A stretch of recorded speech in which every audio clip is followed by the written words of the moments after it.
At 9:17 on the morning of January 22, 1943, Second Lieutenant John George crouched in the ruins of a Japanese bunker west of Point Cruz, watching a banyan tree 240 yards away through a scope his fellow officers had laughed at for 6 weeks. 27 years old, Illinois state champion, 0 confirmed kills. The Japanese had 11 snipers operating in the Point Cruz groves, and in the past 72 hours, they had killed 14 men from the 132nd Infantry Regiment. George's commanding officer had called his rifle a toy. The other platoon leaders called it his mail-order sweetheart. When he had unpacked the Winchester Model 70 with its Lyman Alaskan scope and Griffin and Howe mount at Camp Forest in Tennessee, the armorer wanted to know if this was meant for deer or Germans. George explained it was for the Japanese. They shipped out before the rifle arrived. George spent the voyage to Guadalcanal watching other men clean their Garands, while his own weapon sat in a warehouse in Illinois. He requested it be forwarded through military mail. 6 weeks later, in late December of 1942, a supply sergeant handed him a wooden crate marked "Fragile." Inside was the rifle he had saved 2 years of National Guard pay to buy. The rifle weighed 9 pounds. The scope added another 12 ounces. The Garand issued to every other man in his battalion weighed 9.5 pounds with no magnification. George's rifle was bolt action, 5 rounds. The Garand was semi-automatic, 8 rounds. Captain Morris ordered him to leave the sporting rifle in his tent and carry a real weapon. George carried it anyway. The 132nd Infantry had relieved the Marines on Guadalcanal in late December of 1942. The Marines had been fighting since August. They had taken Henderson Field. They had held it. But they had not taken Mount Austin, and they had not cleared the Japanese from the coastal groves west of the Matanakaw River. Mount Austin stood 1,514 feet tall. The Japanese called it the Gifu. 500 men, 47 bunkers. George's battalion attacked on December 17th. They fought for 16 days. They lost 34 men killed and 279 wounded before they finally took the western slope on January 2nd. By then, George had fired his Winchester exactly 0 times in combat. The jungle around Point Cruz was different. No bunkers, no fixed positions, just Japanese soldiers who had retreated west from Henderson Field and dug into the massive trees. Some of those soldiers were snipers. They had scoped Arisaka Type 98s. They knew the jungle. They knew how to wait. On January 19th, a sniper killed Corporal Davis while he was filling canteens at a creek. On January 20th, another sniper killed 2 men from L Company during a patrol.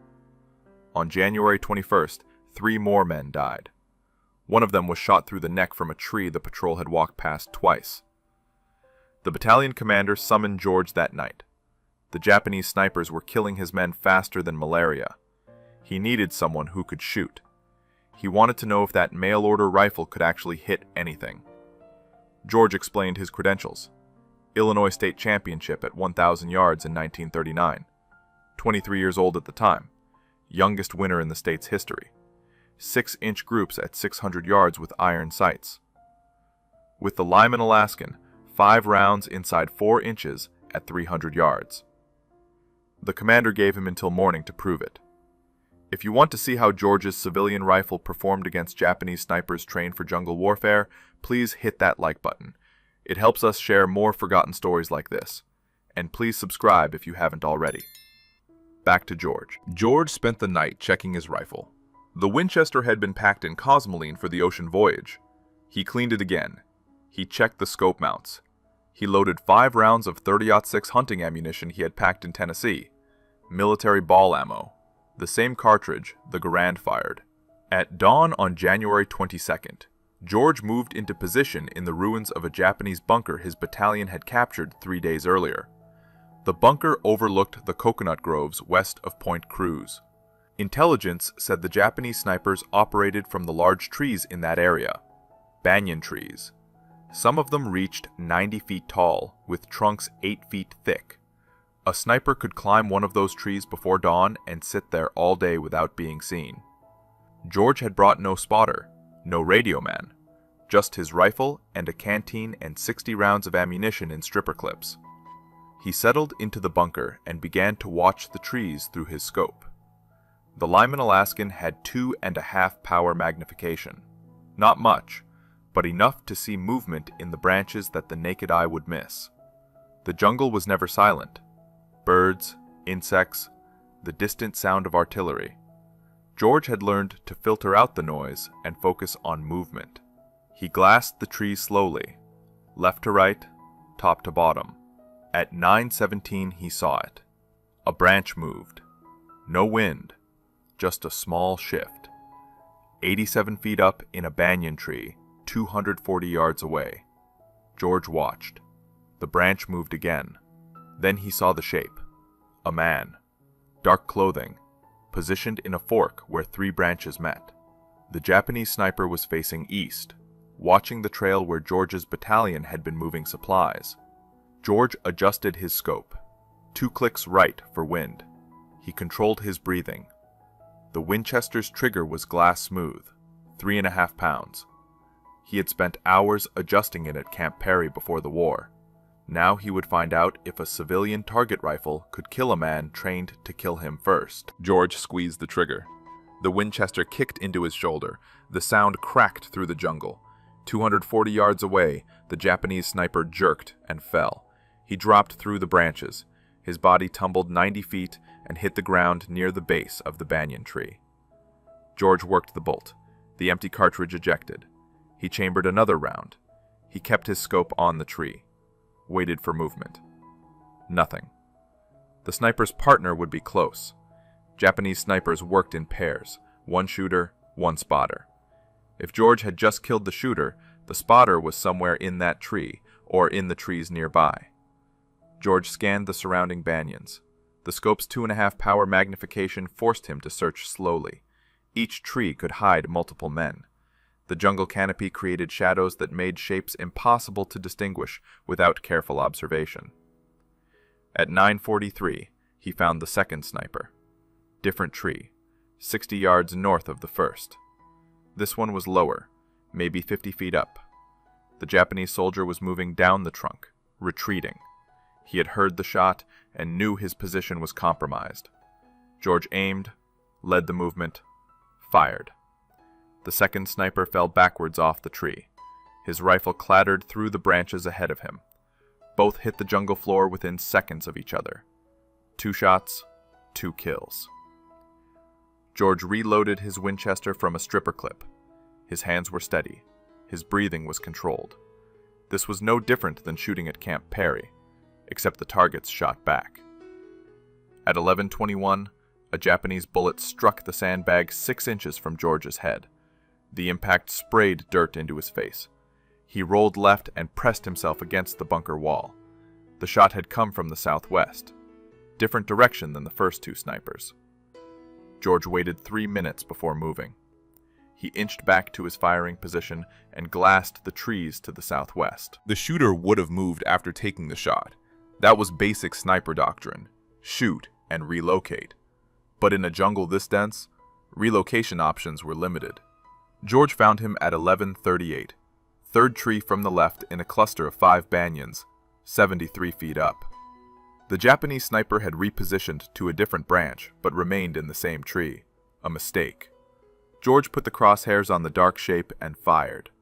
The third sniper fell without making a sound. By noon, George had killed 5 Japanese snipers. Word spread through the battalion. Men who had mocked his mail-order rifle now asked if they could watch him work. George refused. Spectators drew attention. Attention drew fire. The Japanese snipers adapted after the 5th kill. They stopped moving during daylight. George spent the afternoon glassing trees and seeing nothing. At 1600 hours, he returned to battalion headquarters. Captain Morris was waiting. The mockery was gone from his voice.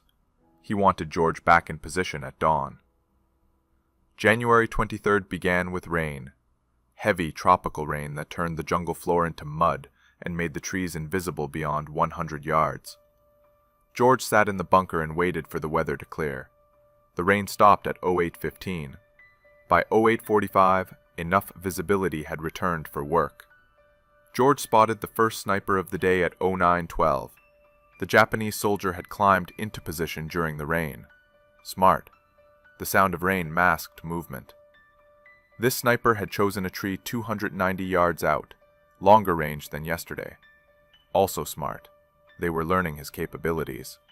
George compensated for distance and fired. The sniper fell. The sixth kill brought a response George had not anticipated. At 09:57, Japanese mortars began hitting the area around his bunker. They had triangulated his position based on muzzle flash or sound.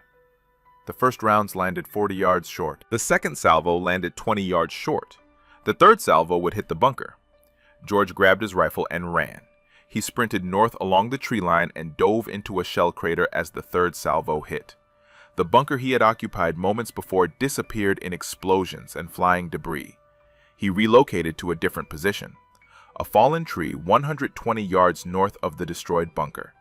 The tree provided cover and a clear view of the groves. George settled in and resumed his watch. The Japanese sent more snipers that afternoon. They knew George was hunting them. They were now hunting him back. The dynamic had changed. This was no longer target shooting. This was a duel. At 14:23, George killed his 7th sniper. At 15:41, he killed his 8th. This one had climbed high, 94 feet up a banyan tree. Good concealment, but the height created a silhouette against the sky when the sun angle changed. At 1700 hours, Captain Morris sent a runner to bring George back. George had been in position for 9 hours. Morris wanted numbers. George reported 8 confirmed kills over 2 days, 12 rounds fired, 8 kills, 4 misses. Morris assigned George to continue sniper operations starting at dawn on January 24th. That night, George cleaned his Winchester and considered the mathematics. 11 Japanese snipers operating in the Point Cruz groves. 8 now dead, 3 remaining. Those 3 would be the best, the ones who had survived the longest. And now they knew exactly what George looked like and exactly what rifle he carried. George loaded his Winchester with 5 fresh rounds and tried to sleep. At 0300, he gave up and sat in his tent with the rifle across his lap.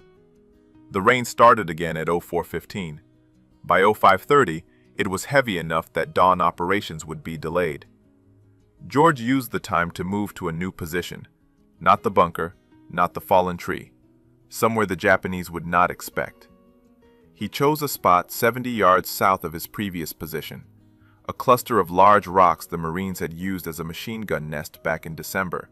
The position offered good cover and overlapping fields of fire into the groves. He settled in and waited for the rain to stop. At 07:43, the rain slowed to a drizzle.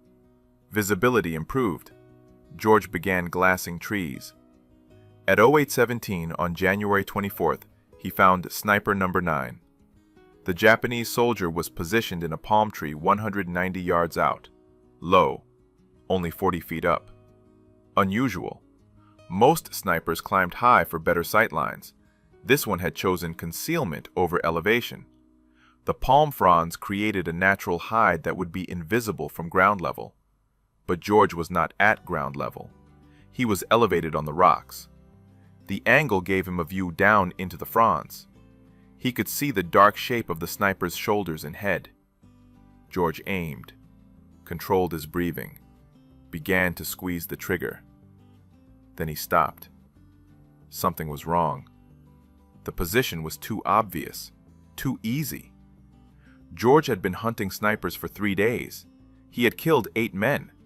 The remaining 3 would not make elementary mistakes. They would not position themselves where an elevated shooter could spot them. Unless it was bait. George lowered his rifle and scanned the surrounding trees. If the sniper in the palm was bait, the real shooter would be positioned to cover him, watching for anyone who took the shot, waiting for muzzle flash, ready to return fire. George glassed the trees methodically, left to right, top to bottom. He checked every tree within 300 yards of the palm. It took 11 minutes. At 08:28, he found the real threat. A banyan tree 80 yards northwest of the palm, 91 feet up. The Japanese sniper was positioned in a perfect hide. Branches and vines concealed him from three sides. He had a clear line of sight to George's previous position at the fallen tree. He was waiting for George to appear there, or to take a shot at the bait in the palm tree. George had two problems. First, the real sniper was watching the wrong location. If George fired at him, the sound would reveal George's actual position. The sniper would relocate before George could work the bolt and chamber another round. Second, if George did nothing, the sniper would eventually realize George was not at the fallen tree and begin searching for him. George decided to use the bait against them. He aimed at the decoy sniper in the palm tree, adjusted for wind, fired. The decoy sniper jerked and fell from the palm. George immediately swung his rifle toward the banyan tree 91 feet up. The real sniper would react to the shot. He would turn toward the sound. That turn would create movement. George saw it. A slight shift. The sniper was repositioning to face George's location. George put the crosshairs on the dark shape and fired before the sniper could fully turn. The real sniper fell. His rifle tumbled after him. 2 shots, 2 kills. But George had revealed his position to anyone else watching. He grabbed his rifle and ammunition and ran. He moved east along the rock line and dropped into a drainage ditch 40 yards away. He pressed himself into the mud and waited. At 08:34, Japanese machine gun fire raked the rocks where he had been positioned 6 seconds earlier. The bullets kicked up dust and stone fragments. The fire lasted 17 seconds. When it stopped, George counted to 60 before moving. He relocated again, this time to a position 100 yards east, a shell crater partially filled with rainwater. George settled into the crater with water up to his chest. He rested the Winchester on the crater rim and resumed glassing trees. 10 confirmed kills, 1 remaining. The 11th sniper would be the best, the smartest, the most experienced. He had watched 10 of his comrades die over 3 days. He knew George's tactics. He knew George's rifle. He knew George's approximate location. And somewhere in those trees, he was watching, waiting, planning. George scanned the jungle through his scope. The Lyman Alaskan magnification made distant shapes visible but not identifiable. Every dark spot could be a branch, or a man. George had to study each one carefully. At 09:47, he realized his mistake. The 11th sniper was not in the trees. He was on the ground, and he was moving toward George's position. George saw the movement at the edge of his peripheral vision, 60 yards south, low to the ground, a shape moving through the undergrowth parallel to the tree line. The Japanese sniper was using the jungle floor vegetation for cover, ferns, vines, fallen branches. He was crawling toward George's last known position at the rocks. George remained motionless in the water-filled crater. The Winchester was already shouldered. His breathing was controlled. But the angle was wrong.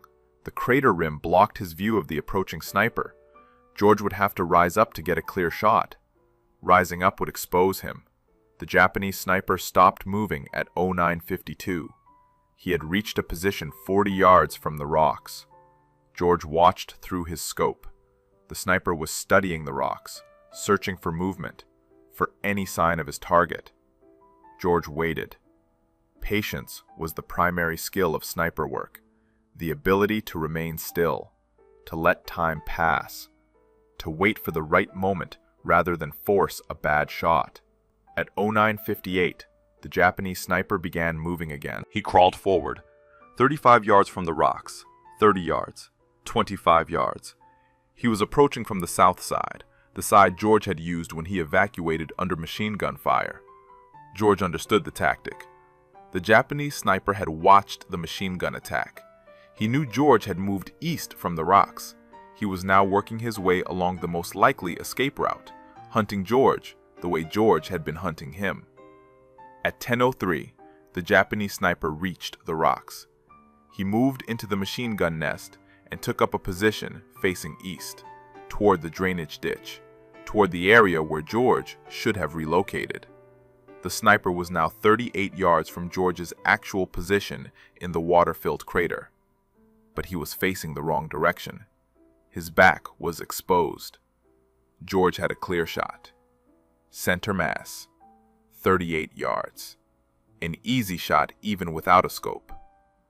But George hesitated. This sniper had survived 10 days of American operations in the Point Cruz groves. He had outlived 10 other snipers, men who had been killed because they made mistakes. This man would not make mistakes. The position in the rocks was too exposed, too vulnerable. No experienced sniper would remain there for more than a few seconds. This had to be another decoy, another bait position. George kept his scope on the sniper in the rocks, but expanded his awareness to the surrounding area. If this was bait, the real threat would be positioned to cover it, somewhere with line of sight to anyone who took the shot. At 10:06, George found it. A second Japanese soldier. 70 yards northwest of the rocks, behind a fallen tree trunk. This soldier was not moving, not repositioning, just watching, waiting. His rifle was aimed toward the drainage ditch where George should have been hiding. 2 men, not 1. The 11th sniper had brought support. Or perhaps these were the final 2 snipers, numbers 10 and 11, working together.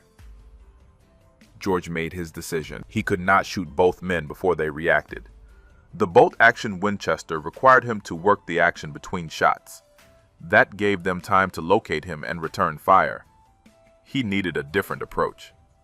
George slowly lowered himself deeper into the water. He submerged until only his eyes and the top of his head remained above the surface. He kept the Winchester pointed skyward to keep water out of the barrel. Then he waited. At 10:13, the Japanese soldier in the rocks stood up. He had spent 10 minutes watching the drainage ditch and seen nothing.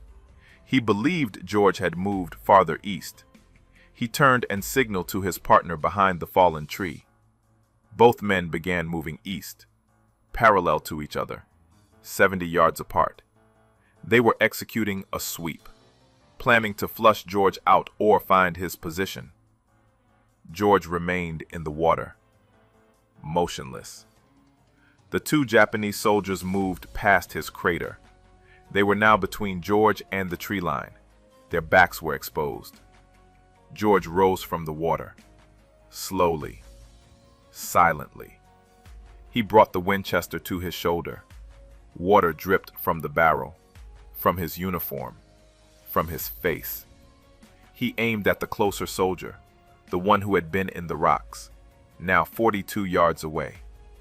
George fired. The soldier dropped. George worked the bolt, chambered another round, swung the rifle toward the second soldier behind the fallen tree. The man was turning, raising his rifle. George fired first. The second soldier fell. 11 shots fired over 3 days. 11 Japanese snipers dead. George had cleared the Point Cruz groves of the threat that had killed 14 Americans in 72 hours. But as George climbed out of the crater and retrieved his spent cartridges, he heard a sound that made him freeze. Voices. Japanese voices. Coming from the tree line. Multiple men, moving toward the fallen soldiers. George had killed the snipers, but the snipers had not been working alone. George dropped back into the crater. The water was cold, muddy. He submerged until only his eyes remained above the surface. The Winchester he held vertically to keep the barrel clear.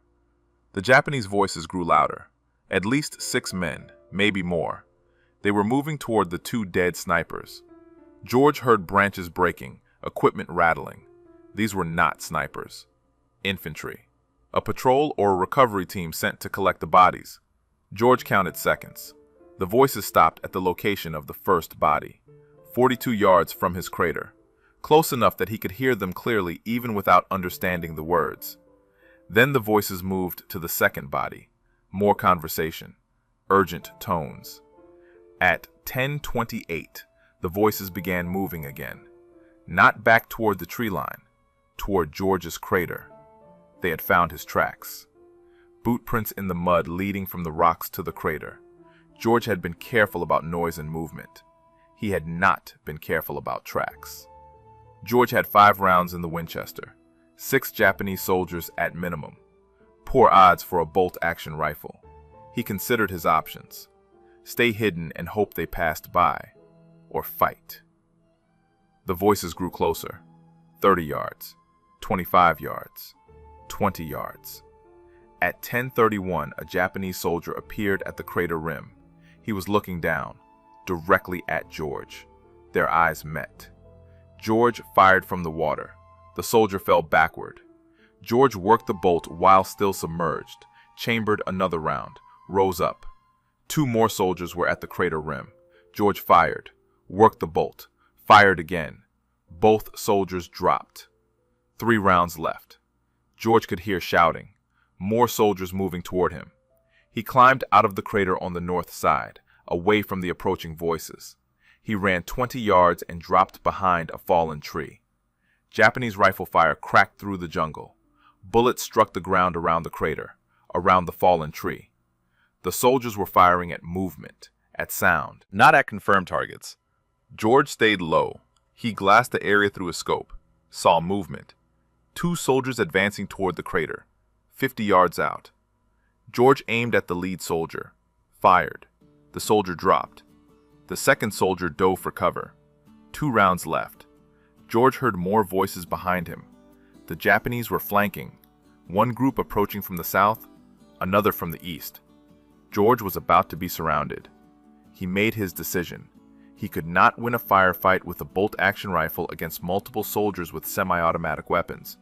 He needed to break contact, move back toward American lines. George grabbed his rifle and ran north. He sprinted through the jungle undergrowth. Vines caught his boots. Branches whipped his face. Japanese rifle fire followed him. Bullets snapped past, struck trees, kicked up dirt. George ran for 90 seconds before diving into another shell crater. This one was dry. He pressed himself against the crater wall and listened. The Japanese voices were distant now. They had not pursued. They were regrouping around their dead. George checked his rifle. Mud on the stock. Water still dripping from the barrel. He had 2 rounds left and no stripper clips. The clips were in his pack. The pack was somewhere near the water-filled crater. At 10:47, George began moving again. Not running. Walking. Staying low. Using the terrain for cover. He moved northeast toward the American lines. The jungle was quiet. No voices. No movement. Just the sound of his own breathing and the distant rumble of artillery.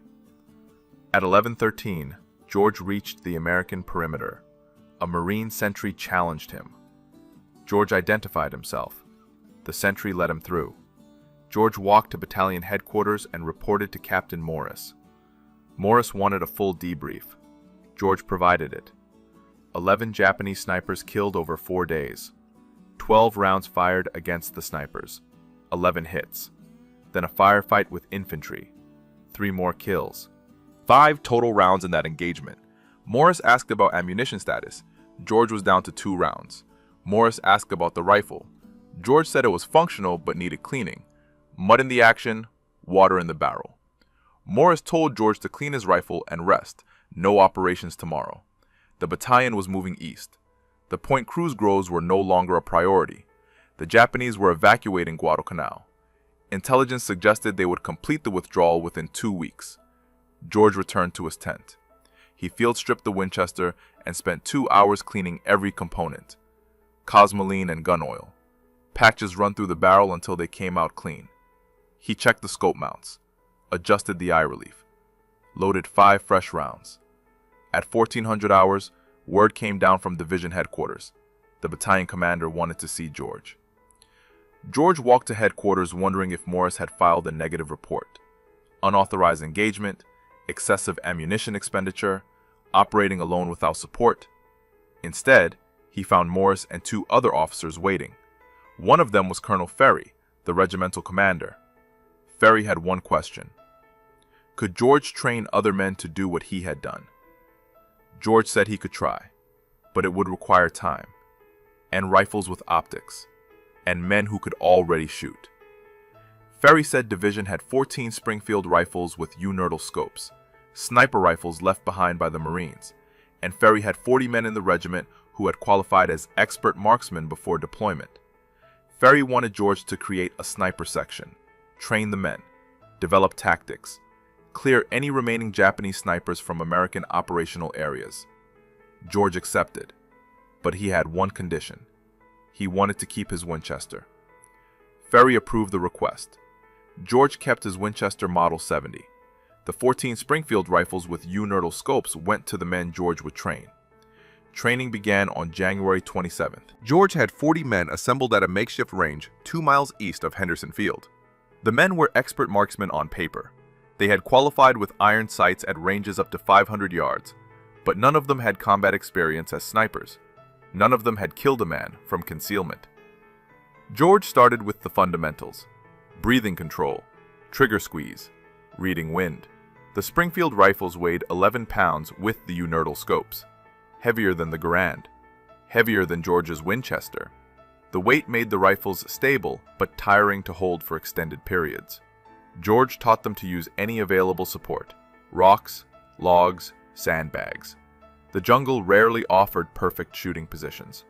Snipers had to adapt to terrain and create stable platforms from whatever materials were available. Range training lasted 3 days. George had the men shoot at stationary targets from 100 to 400 yards, then moving targets, then targets partially concealed by vegetation. By January 30th, 32 of the 40 men could consistently hit man-sized targets at 300 yards under field conditions. George divided them into 16 two-man teams, shooter and spotter. The spotter carried binoculars and a Garand. His job was to locate targets and provide security while the shooter engaged. After each kill, the roles could switch. This kept both men proficient and prevented the single point of failure that came from relying on one shooter. On February 1st, George took 4 teams into the field. Their mission was to clear Japanese positions west of the Matanakaw River. Intelligence indicated small groups of Japanese soldiers were still operating in that area. Not snipers, just infantry, stragglers who had not yet evacuated. The 4 teams moved into position at dawn. George paired with a spotter named Corporal Hayes. They set up on high ground overlooking a trail the Japanese had been using for resupply. At 0720, a Japanese soldier appeared on the trail. Hayes confirmed the target through binoculars. George fired. The soldier dropped. George worked the bolt and scanned for additional targets. None appeared. Over the next 6 hours, George's team engaged 7 more Japanese soldiers on that trail. 7 shots, 6 kills, 1 miss due to wind. The other 3 teams reported similar results. 23 Japanese soldiers killed that day. 0 American casualties. The sniper section continued operations through early February. By February 9th, the section had killed 74 Japanese soldiers. The number was conservative, only counted confirmed kills where the body could be observed. The Japanese evacuation accelerated during this period. Destroyers arrived at night to pick up troops from Cape Esperance on the western tip of Guadalcanal. American forces pushed west to interdict the evacuation, but the Japanese fought effective rearguard actions. George's sniper section was tasked with eliminating Japanese soldiers covering the retreat routes. On February 7th, George was operating near the Tanamboga River when a Japanese rifleman shot him. The bullet struck George in the left shoulder. The impact spun him around and knocked him down. Hayes dragged George to cover and called for a corpsman. The wound was serious but not fatal. The bullet had passed through muscle without hitting bone or major blood vessels.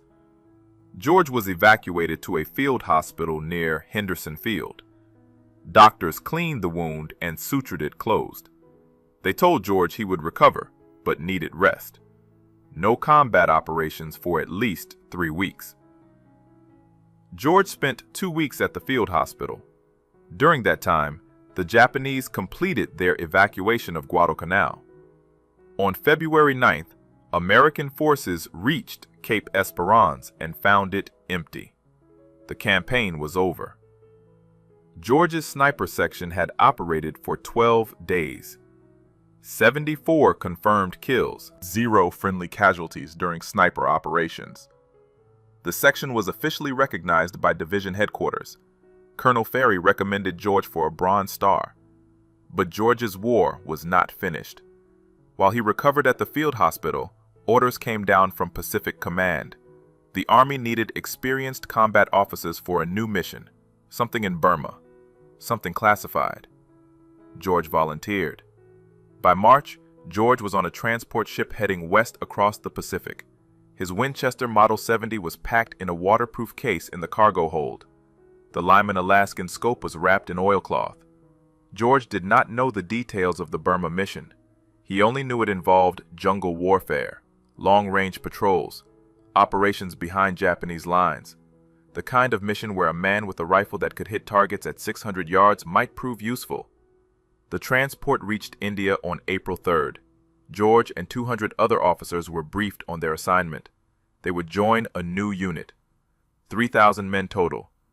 The unit had no official designation yet. The men called themselves something else.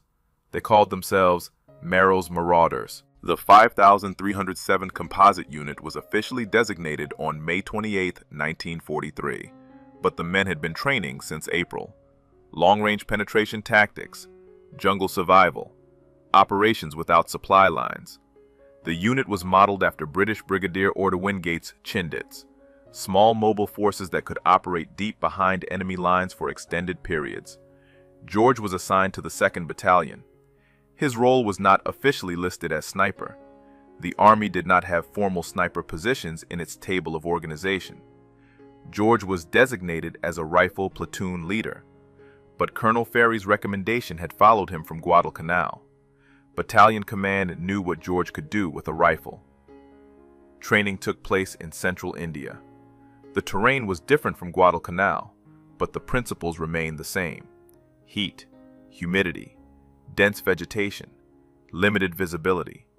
The Burma jungle would be worse, steeper terrain, heavier rainfall, and an enemy that knew the ground better than any American force. George modified his equipment for the Burma mission. The Winchester Model 70 had performed well on Guadalcanal, but that had been short-range operations with regular resupply.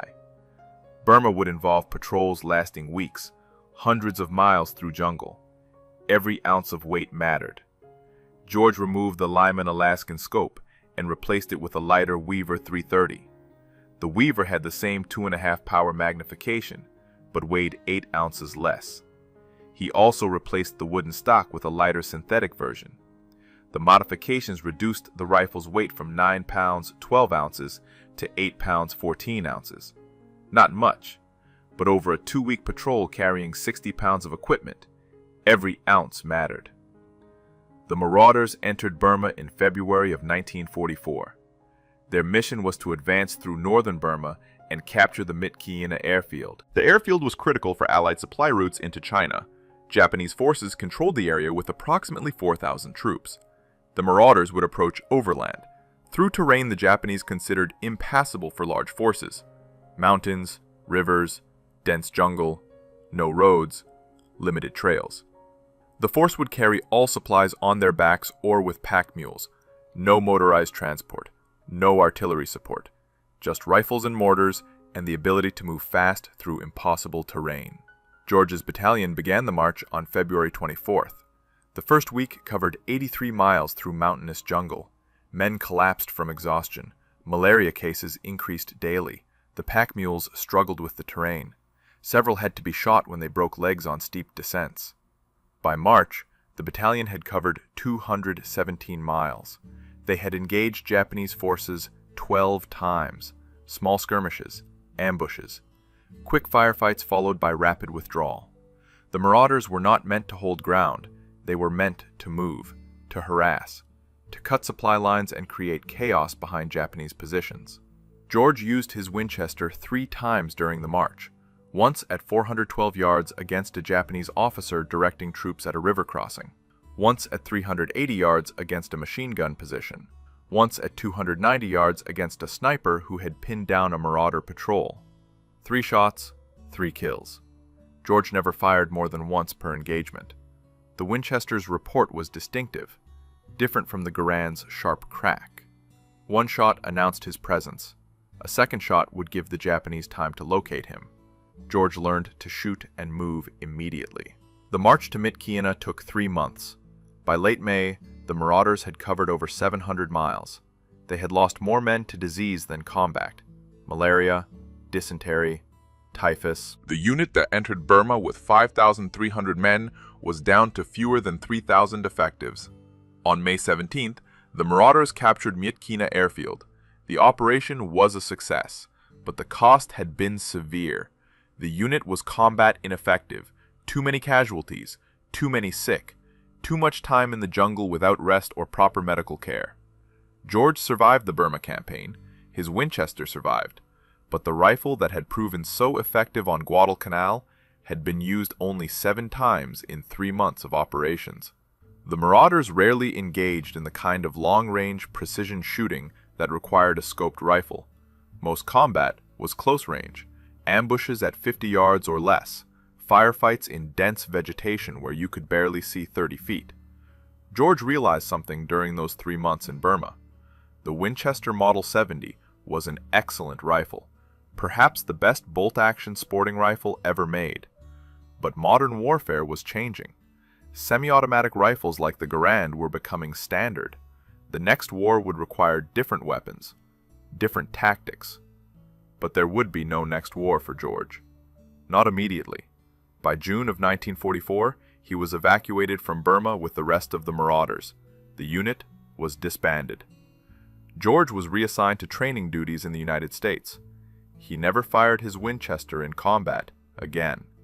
George returned to the United States in July of 1944. The Army promoted him to captain and assigned him to Fort Benning, Georgia. His job was training infantry officers in marksmanship and small unit tactics. He taught the lessons he had learned on Guadalcanal and in Burma: how to move through jungle terrain, how to identify and engage targets at distance, how to operate independently without supply lines. He kept his Winchester Model 70.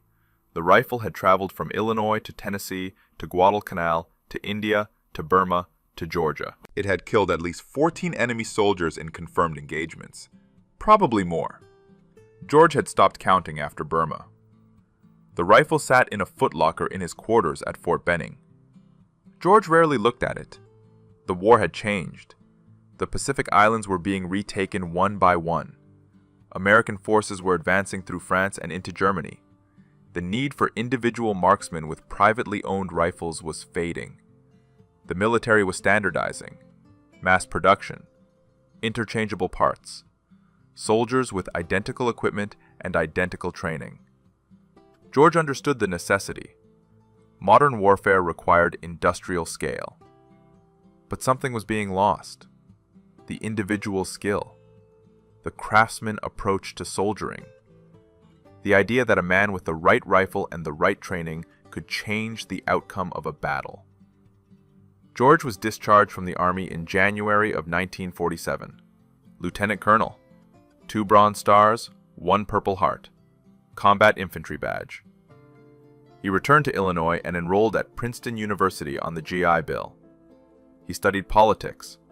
Graduated with highest honors in 1950. After Princeton, George spent 4 years at Oxford, then 4 years in British East Africa, studying regional politics and institutions. He eventually settled in Washington, D.C. as executive director of the Institute of African American Relations. Later, he joined the State Department's Foreign Affairs Institute as a consultant and lecturer on African affairs. George never spoke publicly about Guadalcanal or Burma during those years. He had colleagues who knew he had served in the Pacific, but they did not know about Point Cruz. They did not know about the Japanese snipers. They did not know about the Winchester Model 70 that sat in a case in his home. In 1947, George decided to write down what had happened. Not for publication, just for his own record. He wanted to document the weapons and tactics of jungle warfare while the details were still fresh. He wrote for 6 months. The manuscript grew to over 400 pages. A friend at the National Rifle Association read the manuscript and suggested publication. George was reluctant. The book was technical, detailed descriptions of rifles and ammunition and ballistics, not the kind of content that interested general readers. But the NRA convinced him. The book was published in 1947 under the title Shots Fired in Anger. It became a classic among firearms enthusiasts and military historians. The book described George's experiences on Guadalcanal and Burma with clinical precision. No embellishment, no hero worship, just facts and observations about what worked and what did not work in combat. The book is still in print today, still used as a reference by collectors and historians studying World War II small arms. George's descriptions of Japanese weapons remain some of the most detailed contemporary accounts available. George lived to see the United States fight 3 more wars: Korea, Vietnam, the Gulf War. He watched the evolution of military rifles from the Garand to the M14 to the M16. He watched sniping become a formal military specialty with dedicated training and equipment. He watched the lessons of World War II being relearned and refined by new generations of soldiers. John George died on January 3, 2009. He was 90 years old. The Winchester Model 70 that had killed Japanese snipers on Guadalcanal was donated to the National Firearms Museum in Fairfax, Virginia. It sits in a display case with a placard describing its history. Most visitors walk past without stopping. It looks like any other vintage hunting rifle, but it is not.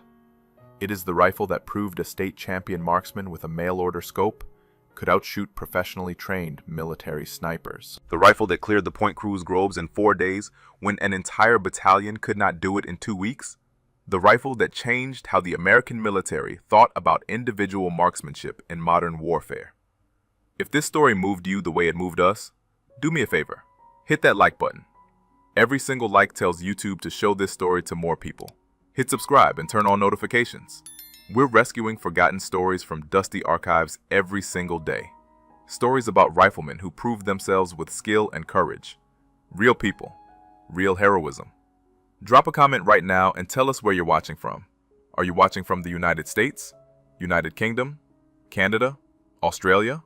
Our community stretches across the entire world. You're not just a viewer, you're part of keeping these memories alive. Tell us your location. Tell us if someone in your family served. Just let us know you're here. Thank you for watching, and thank you for making sure John George doesn't disappear into silence. These men deserve to be remembered, and you're helping make that happen.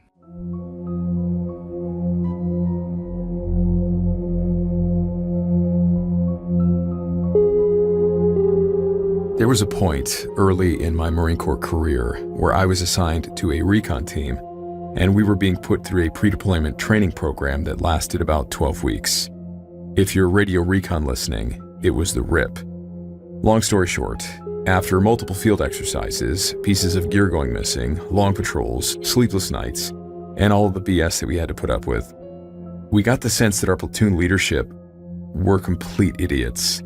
Particularly one staff NCO, our lieutenant, and the sergeant they had put in charge of our team. Like when one of the expensive antennas for our radios went missing, and the lieutenant was screaming at all of us about it, and come to find out, he eventually found it in his bag, and then planted it in one of our bags. Someone told us that they saw him do it, and blamed us for not finding it. We got punished for that. We did what he said. We ran all the way to the other side of the training area and back, but we knew what was up. And when they said we could use the roads during an E&E, an escape and evasion movement, and then we were told to E&E at one point, and our sergeant then says, let's just go in a straight line through the training area and avoid the roads. And then our patrol, that should have taken 30 minutes of light jogging on the road, took 6 hours of walking through jungle. The leather on my left boot was so waterlogged at that point that my foot tore right through it, and I was essentially barefoot for half the patrol. And then when we finally got to the evacuation point at 1 a.m., our staff NCO said, "Oh, you guys decided to take a nap, huh? That movement should have taken 30 minutes. And then he made us do another 4 hours of patrolling as punishment. And our sergeant, our team leader, didn't ever voice up that, hey, I'm the one who told them to go through the jungle, not take the roads. For 8 weeks, they blamed everyone but themselves for things that went wrong. They never listened to us, punished us, seemingly without cause. And at one point, even the staff NCO challenges me to a fight when he thought I said something that I'd never actually said. Tensions were high. And he just flipped his lid, grabs me by the neck, and starts throttling me. We were never the kind of guys to quit when things got hard. We were fine, honestly, with being miserable.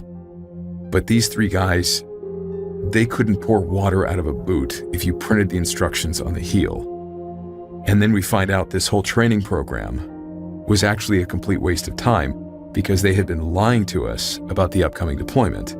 We weren't going anywhere. Basically, they were just planning to haze us for 12 weeks for the hell of it. So one night, after finding that out, 5 of us, excluding our 6th man, the team leader, because we didn't like him, got together and had a whispered conversation about quitting this program. If we quit altogether, then they would have to at least listen to us. Well, someone overheard the conversation, I think probably our team leader. He then tattled on us, and our lieutenant was just super pissed, threatening us with non-judicial punishments, and our company first sergeant got called in, and he just started screaming at us about insubordination, and at that point, we just gave up even trying to get out of this and just did what we were told. But I still do not respect any of those 3 men to this day. Which brings me to my point. The military is a high-stress environment, always has been. And all it takes to push a man past the edge is one bad leader. Guys will put up with the nonsense for a while, but there comes a point when it's too much.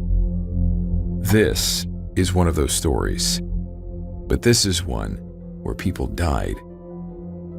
This is the story of the HMS Hermione, the bloodiest mutiny in Royal Navy history.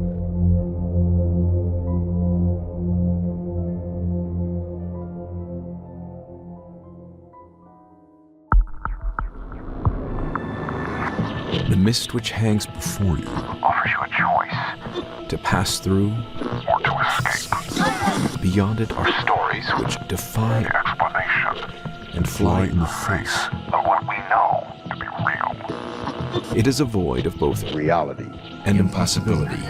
of both fact and superstition. You alone are left to discern what to believe as you pass through what we call the fog of war.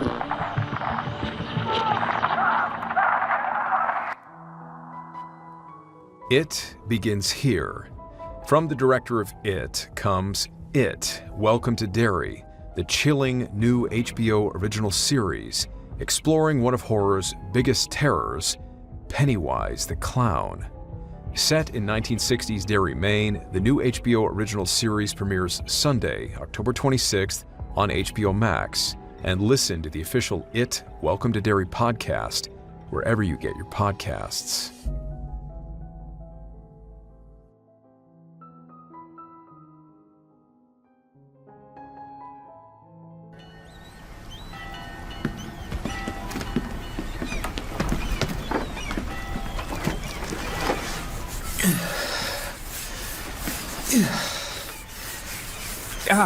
The hell with this. Been scrubbing and mopping for how long now? It don't make a bit of difference. I'd keep your voice down if I was you. Unless you want the new captain giving you a right flogging. Hey? The piggy's got a wee bit of a temper, you know? He don't look so tough. Got the face of a bait, that one. You remember a few years back, the Yanks getting all up in arms about one of our own roughing up one of the ship's masters. Hey? 'Twas our new captain that done the roughing. Aye, he's young, but he's got the face of a devil, that one. Bollocks. What's his story then?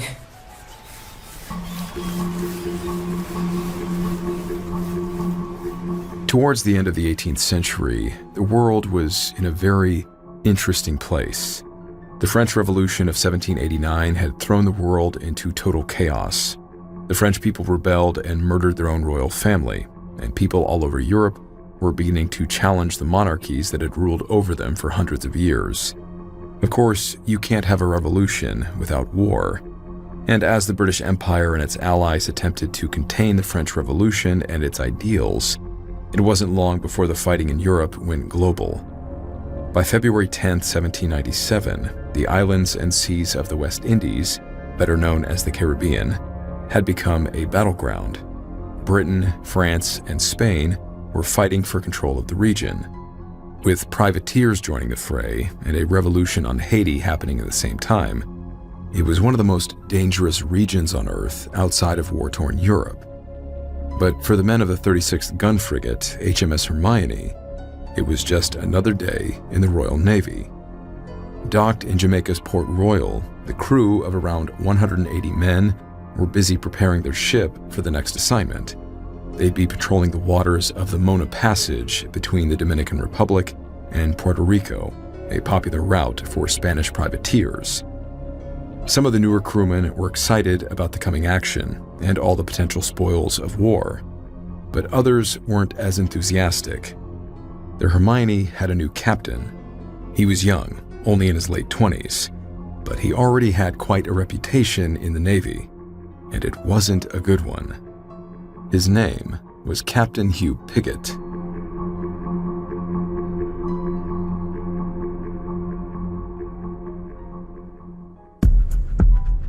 Hugh Piggott was born into a prominent military family on September 5, 1769, in Patchell, Staffordshire, England. He began his military career at a very young age. As the second son of Admiral Hugh Piggott, the younger Hugh, then in his early teens, first served alongside his father aboard the HMS Jupiter as it sailed for the West Indies. Beginning as an admiral's servant, Piggott's rise through the ranks was incredibly quick. In just 2 years, he had become a junior officer, known in the Navy as a midshipman. By 1790, he had received his first officer's commission as the acting fifth lieutenant of the 74-gun HMS Colossus. 4 years later, Piggott, at just 25 years old, was given his first command as captain of the sloop HMS Swan. This was practically unheard of. In the late 1700s, it took many years for a young officer to become a captain. Even then, their service record had to meet incredibly high standards set by the Royal Navy. Most officers didn't achieve the rank of captain until at least their early to mid-30s, and this was in a time where they began their careers as literal children. In short, you had to be the best of the best. For Piggott to achieve all of this by his mid-20s, it seemed like he had the makings of an incredible sailor and leader. On paper, his service record was impressive. He'd served aboard some of the Navy's biggest warships and had sailed all over North America and the West Indies. But the truth was, Piggott didn't have to work nearly as hard as other officers for his success. He was the beneficiary of military nepotism. His admiral father used his connections within the Navy and British government to basically fast-track his son to the top. Piggott had at least passed for lieutenant on his own merit. It was reasonable to assume he was at least somewhat competent. But with his new and demanding role as a ship captain, Piggott's poorly developed leadership skills did not float by unnoticed by his crew. Not long after becoming captain of the HMS Swan in May of 1794, Captain Piggott's ship collided with a merchant vessel named Canada while sailing in the English Channel. Perhaps his father's influence helped keep the incident from being well documented. The details of the collision and the damage to the ships isn't very clear. Royal Navy records, which are usually found to be very detailed and cover hundreds of years, barely mention it. So to be fair, it's not very clear what happened. Maybe the two ships collided in a dense fog, or, as Piggott later claimed, it was entirely the fault of the other ship's navigator. But either way, while some captains might have been relieved of their duty after destroying a ship or suffering at least some kind of formal punishment, Piggott continued in his service completely unscathed. Following its repairs, that same year, Piggott sailed the Swan west towards Haiti. There, alongside other Royal Navy vessels, he and his crew participated in the successful capture of Port-au-Prince. After commanding the small sloop, the HMS Swan, for less than a year, Piggott was once again offered a promotion. He was given command of a much larger vessel, the 32-gun frigate HMS Success, in September of 1794. Around this time, Piggott, though competent, he was well known to be an amiable and level-headed man, had a shift in his overall demeanor. He became, well, there's no other word for it, brutal. Maybe the stress of his duties, his insufficiency as a leader, and the pressure of having to live up to the expectations of his family name finally got to him.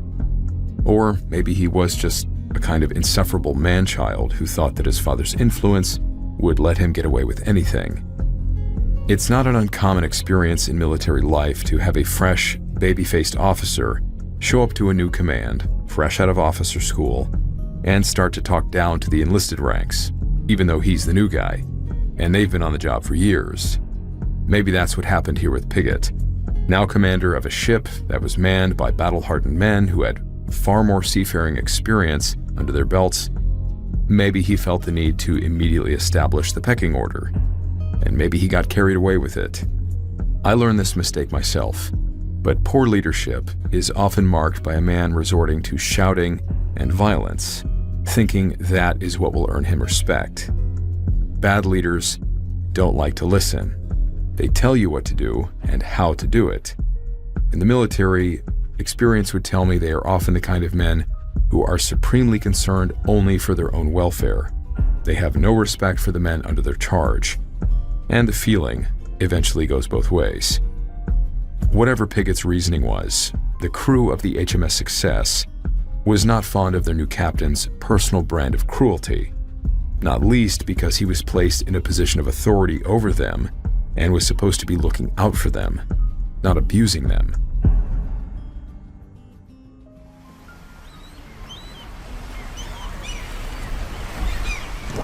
Eight!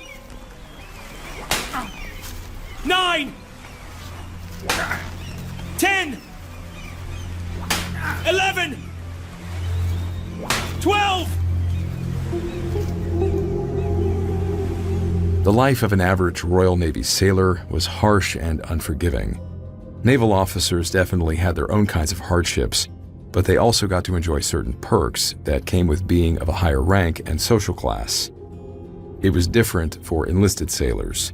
Their days were long, and despite their skilled labor, their food, drink, and pay was incredibly insubstantial, especially when compared to what was enjoyed by men aboard other non-military vessels. Sailors were also subject to strict levels of military discipline. One common form of punishment was flogging.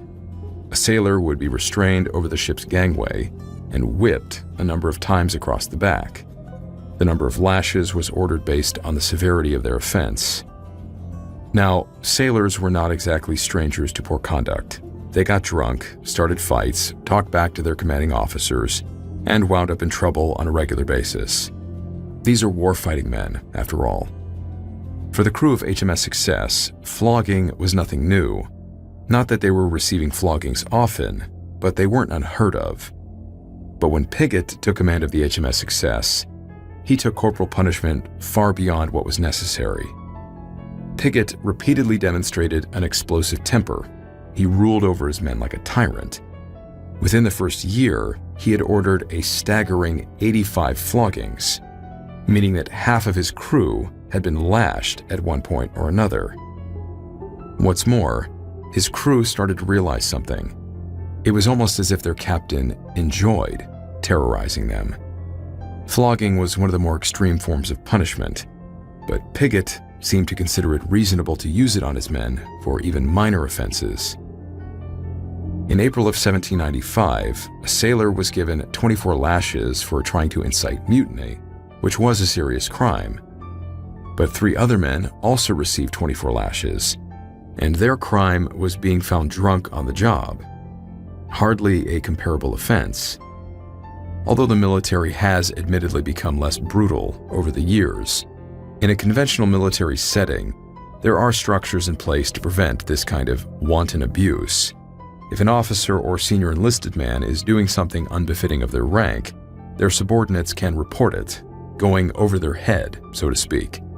But Piggott saw to it that his crew had no one to report to, other than himself. Piggott had surrounded himself with officers who either didn't care about his harsh treatment of the sailors, or actively encouraged the whippings. Like any conniving despot, Piggott had also managed to secure the loyalty of some of the lower ranks in exchange for immunity from floggings or other special favors. The rest of the crew were then robbed of the ability to even speak freely among themselves. Any bad-mouthing of their captain might be overheard and reported, and if they were caught, it meant flogging. These bootlicking sailors on Piggott's leash were no less hated by their fellow crewmen.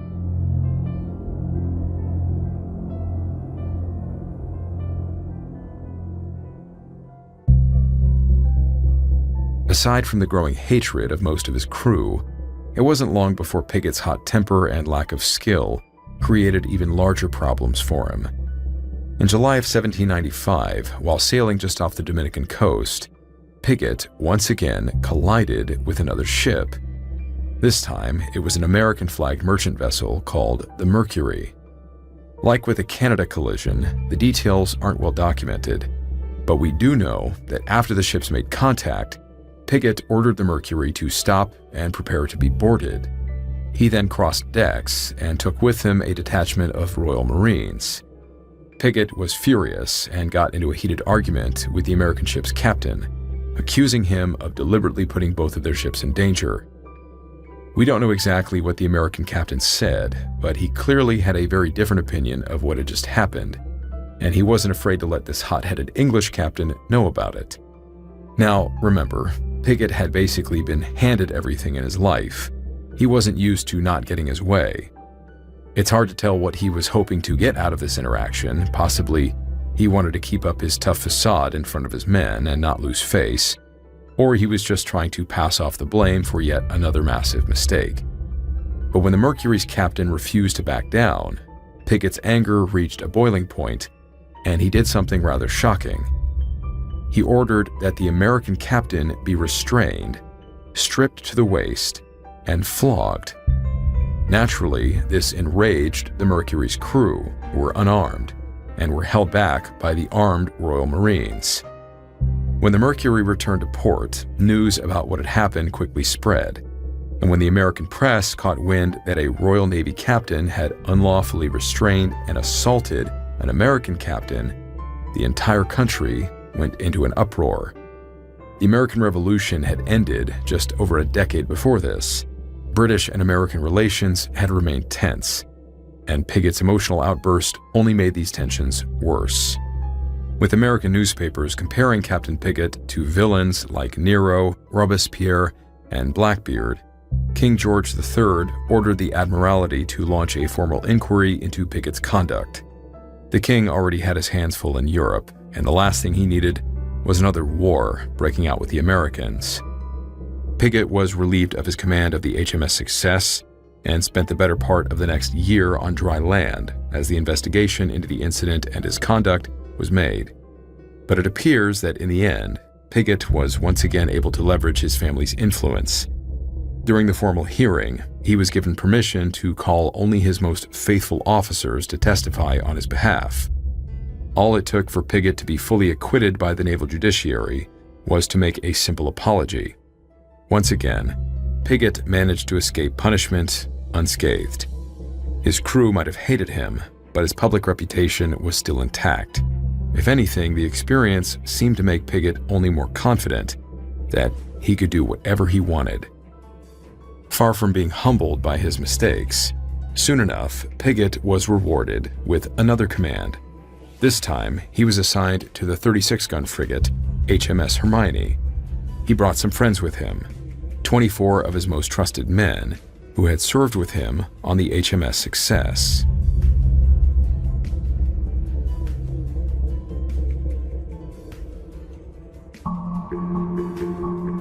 taking command of his new ship on February 1st, 1797, Captain Piggott was first given orders to sail for the Mona Passage between the Dominican Republic and Puerto Rico. There, alongside other Royal Navy vessels, the Hermione would patrol for Spanish privateers. It was during this time that Piggott experienced his greatest battlefield success. Under his command, his small flotilla managed to sink or capture 9 privateering vessels in what became known as the Battle of Jean Rebel. Of course, their success was the result of the combined efforts of the collective crewmen working together. But if anyone read Piggott's official report that was submitted to the Admiralty, they would get the impression he did all of the work himself. Never once did Piggott mention the contributions of other captains or the heroic actions of his own crew. Another trait typical of a bad leader, a man who takes all of the credit and none of the blame. One man who really stood out in the Battle of Jean Rebel was a young midshipman by the name of David O'Brien Casey. Only 19 years old, the Irishman was an experienced sailor, and in many ways the complete opposite of Piggott. He was well-spoken and composed, but never hesitated to get his hands dirty, especially when the fighting started. All of this made Casey popular and well-respected by many of his fellow crew aboard the Hermione. Unfortunately, even his outstanding conduct and likability wouldn't save Casey from the wrath of Captain Hugh Piggott. In mid-September of 1797, the Hermione was underway. David O'Brien Casey was seated at his position at the ship's main top. Down below, the rest of the crew was going about their duties, and Captain Piggott was prowling around the deck. Nobody tried catching his gaze. Piggott had already demonstrated to his latest crew what kind of leader he was. His beady eyes scanned the ship, looking for even the slightest mistake that he could reprimand. He then noticed that one of the sails had not been properly tied down. This was the responsibility of one of the men under Casey's command. Piggott immediately demanded that the young midshipman explain himself. Being a far better example of leadership than Piggott was, Casey immediately apologized for the poorly tied sail and accepted full responsibility for the error. But an apology wasn't enough for Piggott. The account of what happened next was recorded in David Casey's journal. He instantly launched out in the most abusive and un-officer-like language, calling me a damned lubber, a scoundrel, a worthless, good-for-nothing fellow, that I never did anything right, and other severe expressions. Following Piggott's outburst, Casey was then ordered below decks, where he remained until about 8 p.m. that evening. Then, he was summoned to the captain's cabin.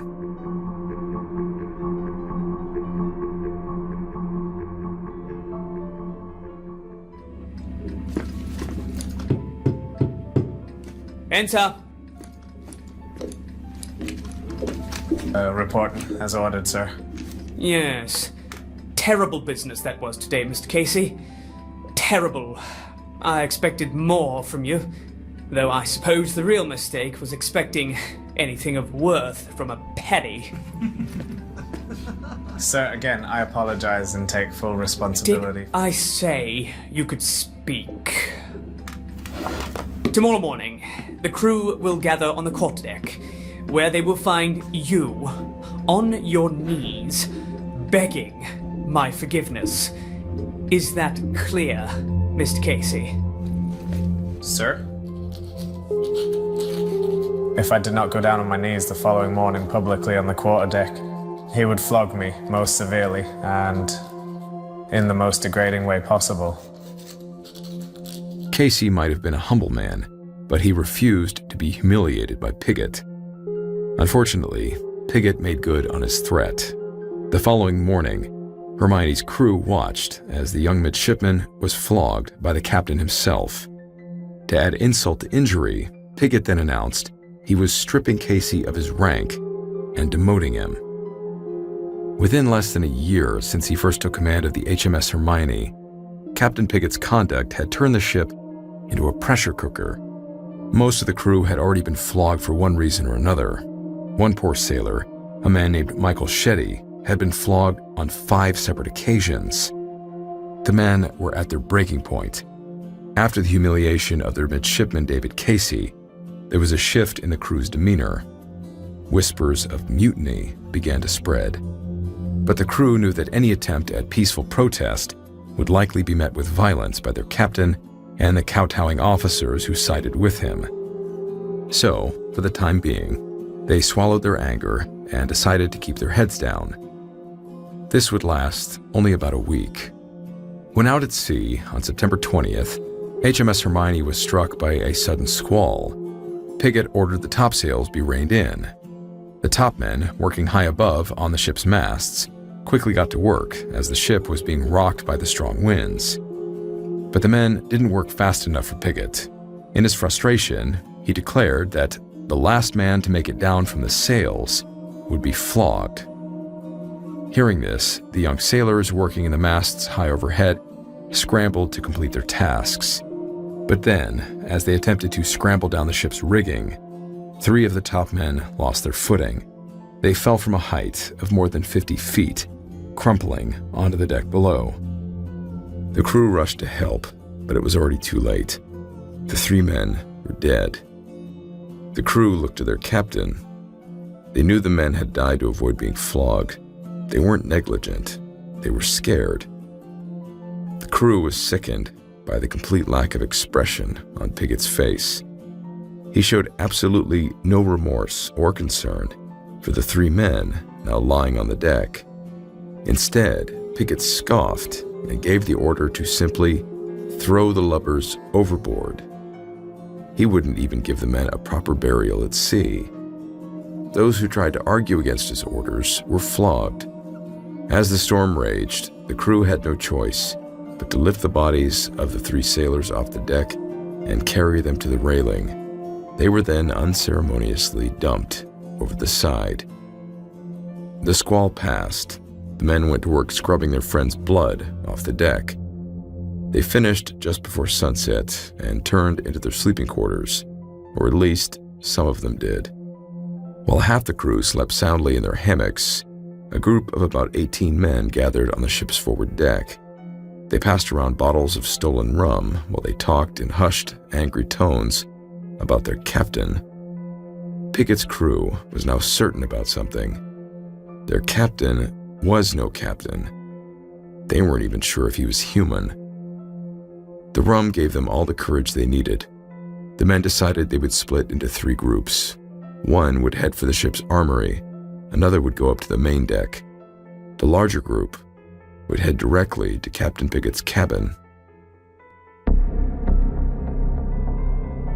There was a single Marine standing guard in front of the captain's private cabin. The mob of sailors quickly overpowered him before storming inside, catching Piggott just as he was getting out of bed.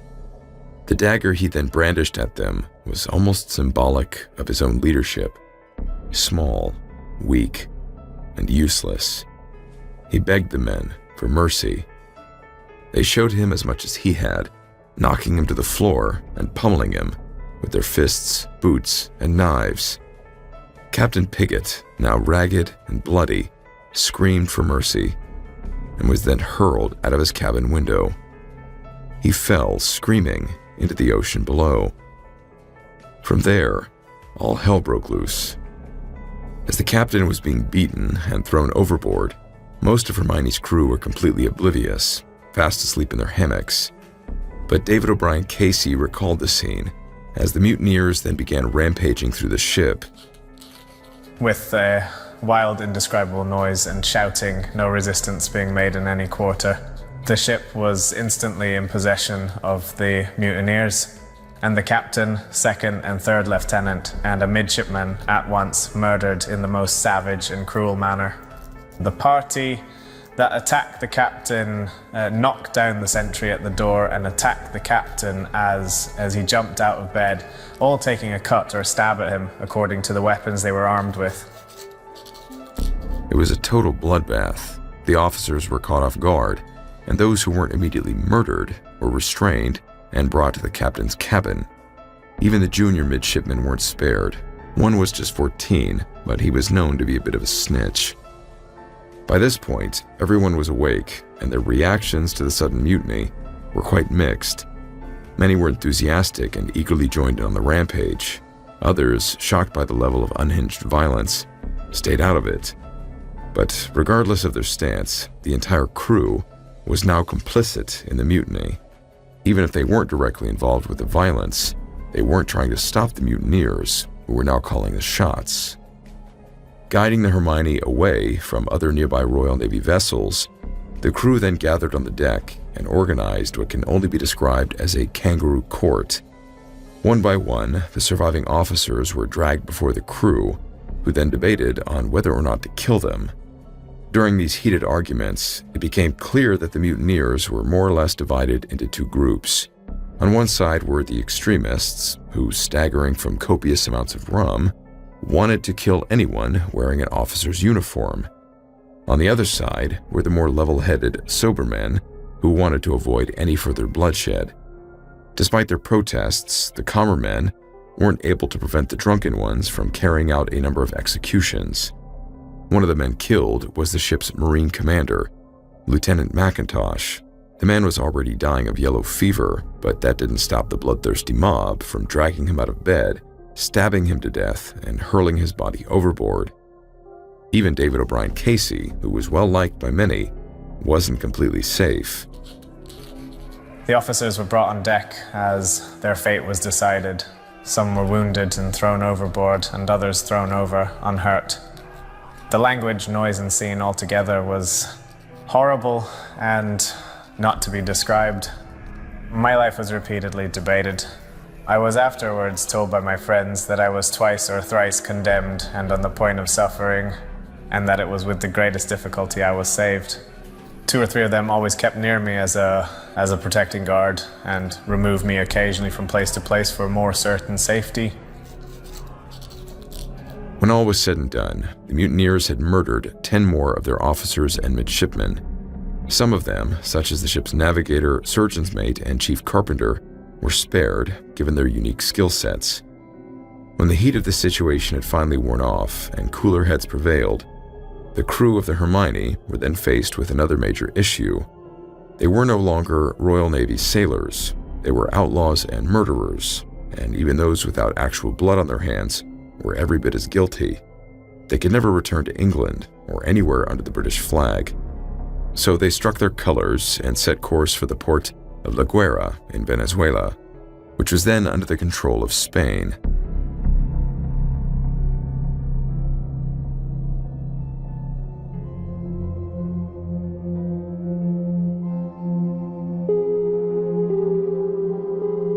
The crew of the HMS Hermione ultimately sold the ship to the Spanish military. Each man was given $25. They were also offered a place in the Spanish colonial army, or otherwise offered employment in refitting the ship for Spanish service. Many of the men felt by that point they had enough of the Navy life. After promising to never discuss what they'd done, the crew went their separate ways. Many of them eventually found their way north into the United States, where now, under new identities, they put their skills to use on various fishing and merchant vessels. Meanwhile, after spending a few months in Spanish captivity, the Hermione's surviving officers were returned safely to the British authorities during a prisoner swap. It didn't take long for the news of their rebellion to reach the British Admiralty. Mutinies were not unheard of in the Royal Navy. In 1797 alone, the Spithead and Nore mutinies saw hundreds of sailors band together to protest the Navy's terrible working conditions, poor pay, harsh discipline, and lack of shore leave.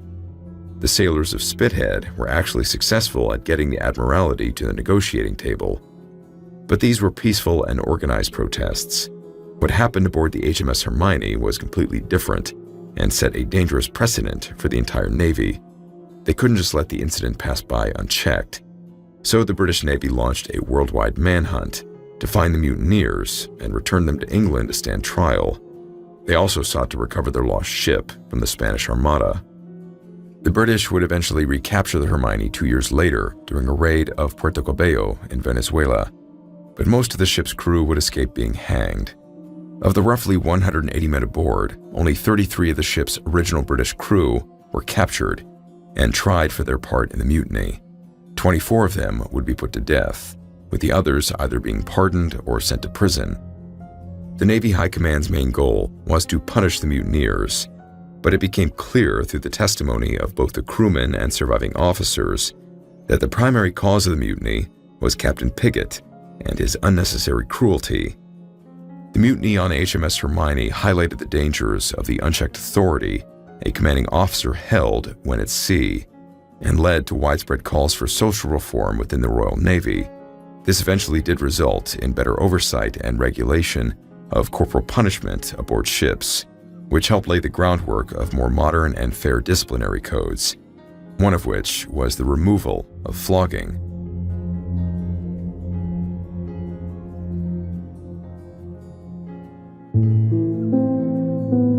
In spite of Captain Piggott's stripping of his rank, David O'Brien Casey would eventually become a full lieutenant and go on to enjoy a long and decorated career in the Royal Navy. His reputation is still held in high regards. The same cannot be said for the name Hugh Piggott. To this day, he is known as one of the Royal Navy's cruelest and most incompetent captains. Now, I wasn't there. I wasn't flogged by the man. So whether or not he deserved to be beaten, stabbed, and thrown out of his own cabin window into shark-infested waters isn't really for me to say.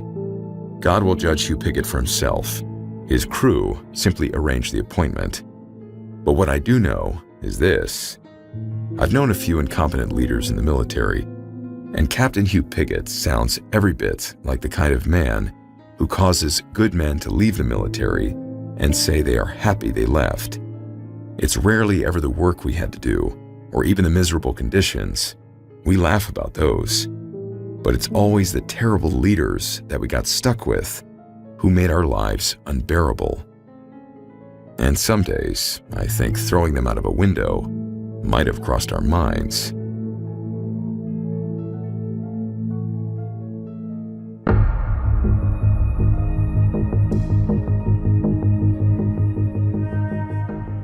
Hey guys, thank you for sticking around for the after action here and the credits. I do want to say that being a leader, especially in the high-stress environment of the military, is by no means easy. But my experience tells me there are good leaders, leaders that you would give your life for, and there can be leaders who you wouldn't hesitate to use as a human shield when the bullets start flying. That being said, I do have another story, like I shared in the intro, about an interaction I had with one Marine Corps leader on the enlisted side. I'll call him First Sergeant Bravo. But before I tell you that story, I have to tell you another one. So my buddy Sean, who's now a Marine Corps fighter pilot, he went to the basic reconnaissance course a few months before I did. When he graduated that class, he won the Honor Graduate Award for being top of the class. So during the graduation ceremony, he had to march everyone else that was going to get an award to the front of the formation to get those awards presented. Basically, Sean messes up all the drill movements, as we always did in these formations, and one of the recon schoolhouse leaders, a master sergeant, was making fun of him for it as he was getting his award, and Sean just shouts back, "I was born to kill, not to drill, Master Sergeant." Well, the recon guys are pretty cool, and they have a sense of humor, so even though he was a little bit taken aback by Sean shouting that, the Master Sergeant and the other instructors just all busted out laughing, and the Master Sergeant said something like, "Well, hoorah, Sergeant, now that's a recon Marine attitude." So he liked it, he thought it was funny. And I thought this story was hilarious when I heard it. So, okay, going back to my other story. So at some point, we got a new First Sergeant at my command in Hawaii. And so there was that period of time where you start seeing this brand new First Sergeant and you're getting a feeling for what kind of a leader he is. Is he more easygoing and you can kind of relax around him? You know, it's good morning, First Sergeant, how are you?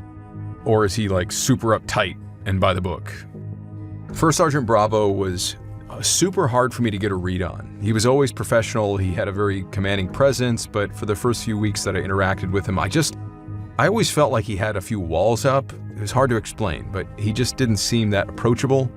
But at the same time, he was kind of chill, a little relaxed in a professional way. He would say things like, "How we doing, Sergeant Lamanna?" Things like that. Now, first impressions are everything in the military, and I thought that after a handful of times talking to him, he had a good impression of me. Honestly, there were very few times where I ever had one of the leaders get a bad impression of me. I mostly showed up to work on time. I often tried to do more than what was asked of me. I won a few awards here and there. I stayed out of trouble. You know, just trying my best to stay off anyone's radar.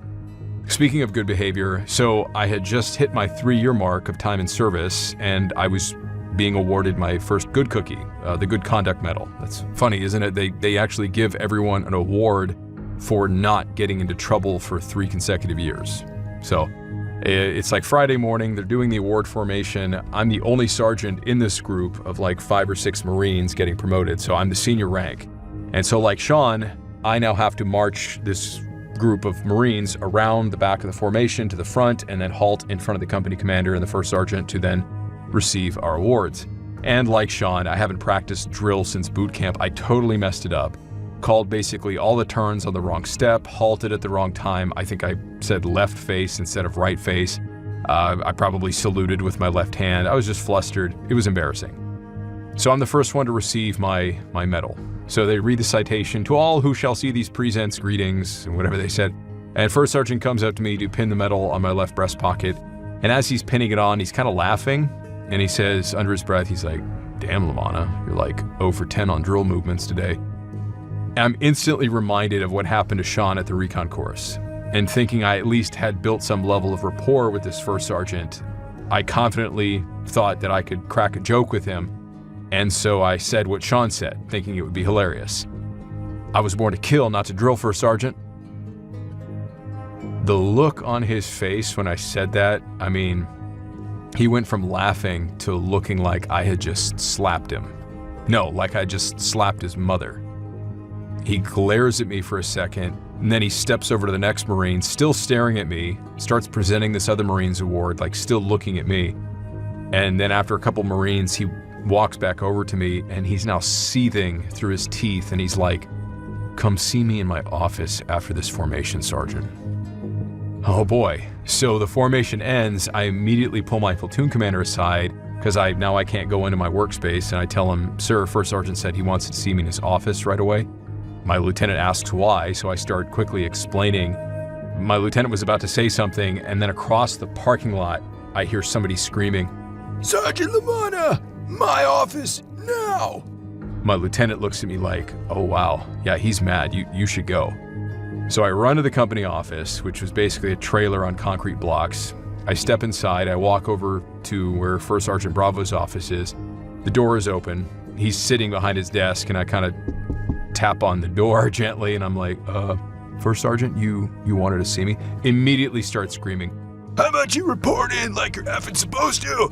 I had never had to report in, like formally, like that, not since boot camp. I can't even remember how. I couldn't remember if I was supposed to march in and stand 6 inches away from his desk or 6 paces. I thought it was 6 paces, which in my brain at that time, I was so flustered. He had a very small office, and then his desk faced this wall on the outside next to the door. So in my mind, I'm like, okay, 6 paces. I need to stand in front of this wall, 6 paces away from his desk on the other side of the wall. That made sense to me.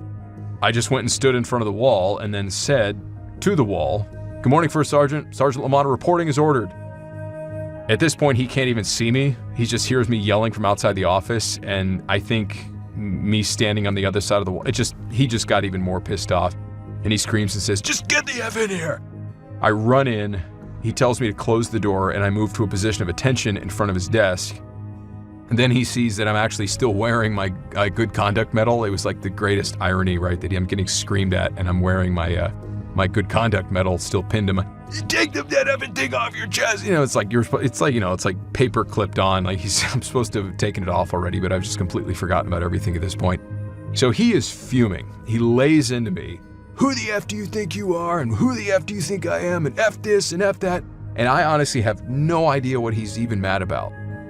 And so at some point during this screaming session, he has his ribbon stack mounted in a display case, which a lot of military guys do, on the wall next to his desk, along with some other challenge coins and things like that. Well, he points to his ribbon stack and he says, "What the F is that?" And I'm like, it's a ribbon stack, First Sergeant, which just made him even angrier. So he shoves his finger onto it and he's pointing out a specific ribbon and he's like, "What the F is this?" And I see it's a combat action ribbon, a car. So I'm thinking like, oh. And then he's, "Have you ever killed anyone, Sergeant Lamanna?" And I'm like, "No, First Sergeant." And I think I get that he was pissed that I said I was born to kill at that point. Like, that's why he's mad. Like, Either he's got some trauma from combat, or I don't know, he doesn't think death is funny. He just loses it at that point, because I'm clearly very confused. He grabs a coffee mug full of pens and pencils, like probably his favorite coffee mug. He just smashes it against the opposite wall, shatters it into pieces. Pens go flying. I actually thought he was about to jump across the desk and just beat the ever-living crap out of me. Finally, he just, in like this final like culmination of his anger, he just sweeps everything, his computer, his keyboard, everything, just destroys his whole office, throws everything off of his desk. I've never seen anything like that. And then he screams, just, "Get the F out of my face. If I ever hear another word about you, Sergeant LaMotta, you better watch your ass." So I ran out of the office. And at that point, I knew that First Sergeant Bravo probably did not like me.